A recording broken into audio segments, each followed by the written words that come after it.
she mentioned that she knew somebody who is a massage therapist, and he does a lot of Tai Chi to keep his body in balance and to help him to painlessly do massages. And she didn't say it in these words, but really I got what she was saying. It was just that he's able to really master control of his physical and non-physical body energy while he's working on others, and this really benefits him in his practice. And it was a neat little confirmation for me, because I've been thinking about bringing Tai Chi and maybe Aikido and other things into my daily life more, or even just taking a few little classes, just because I've been hearing over and over from a variety of sources, including today, that that's a great way to keep the body in balance while giving a massage, and to have it be relatively pain free,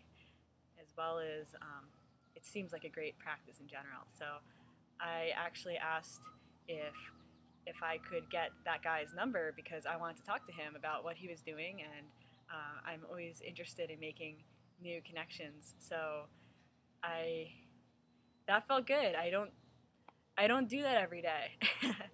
um, there have been times in the past where I was a little more flowing and open like that. Like, I can remember times in my life where I was a little more focused and a little more um, driven with my goals, mostly when I was younger. And I was always like this. And this whole higher energy and vibration just seems to be coming back into my life now and infusing my being. And I'm so grateful to have read Markus's book at the perfect time. And I definitely recommend him. I read a different book by him. I think it was called Heal Yourself 101. And that was the first raw food book that I ever read, or first information that I ever really received on any kind of raw food info. And how I came across it, it was almost 2 years ago. It was June of 2010.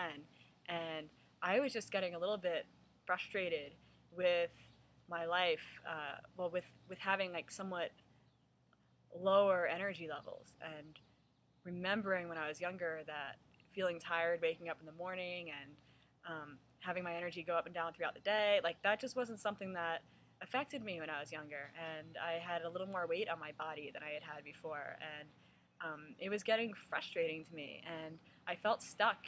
And I just wanted things to change. At that time in my life, I was going through a pretty intensive program where I was developing myself on a psychic level as well, and doing a lot of psychic readings.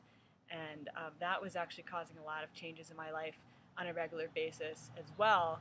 But I think what had happened is I had changed on so many different levels, and it was finally time on a physical level to get that physical vibration to match all the other changes. So I was feeling that at the time.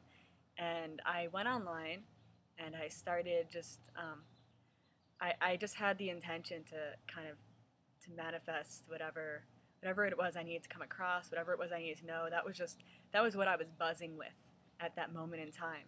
And I just I came across I was on this website about this book series called Anastasia, which is also a really excellent book series that I had read it maybe several months ago, the entire series, about this woman who lives in the Siberian forest and had grown up there all on her own, no real contact with other people, and just had these tremendous psychic abilities and powers and connection to source energy, and etc. Ringingcedars.com is the website if somebody wants to look more into that. But I was on some kind of fan page or something in relation to that. I guess I was drawn to that info that night, and one links page led to another, and eventually I was on Markus's website. And that makes sense, because Anastasia, living in the forest like that, she just ate raw foods and wild foods, things that grew naturally, and she had a tremendous amount of energy. And so yes, I ended up on Markus's site, and I saw his ebooks. I saw some little videos on his main site. They were all really intriguing and inspiring. I read that whole ebook that night, and the next day I started a 3-day water fast. Then I did 2 weeks of juicing.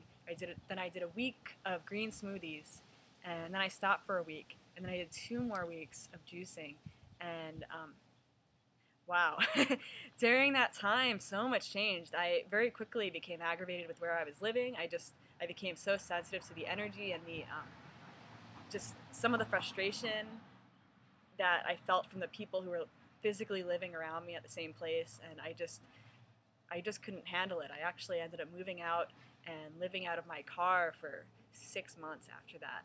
And I live in the Bay Area in California, and I just I would just camp out in different places at night. Sometimes it wasn't the most legal thing, but I was pretty good at manifesting spaces to see and pretty good at not being seen. And sometimes I would sleep in my car. I spent a few months after that couch surfing at friends' houses, and just wow, that whole adventure. I was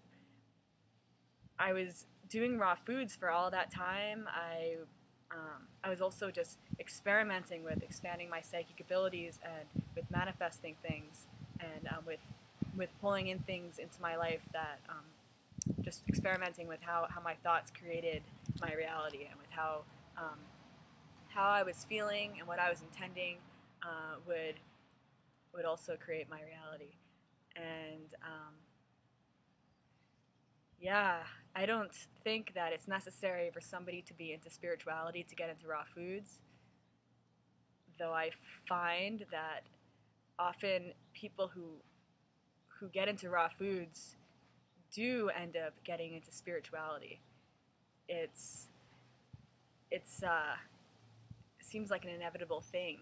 Actually, the pineal gland, which is in the center of our heads and is the master gland of the body, it controls all the other glands and very much affects different hormone production and things like that.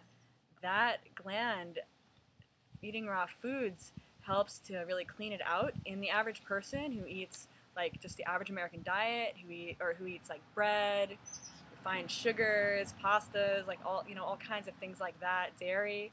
It causes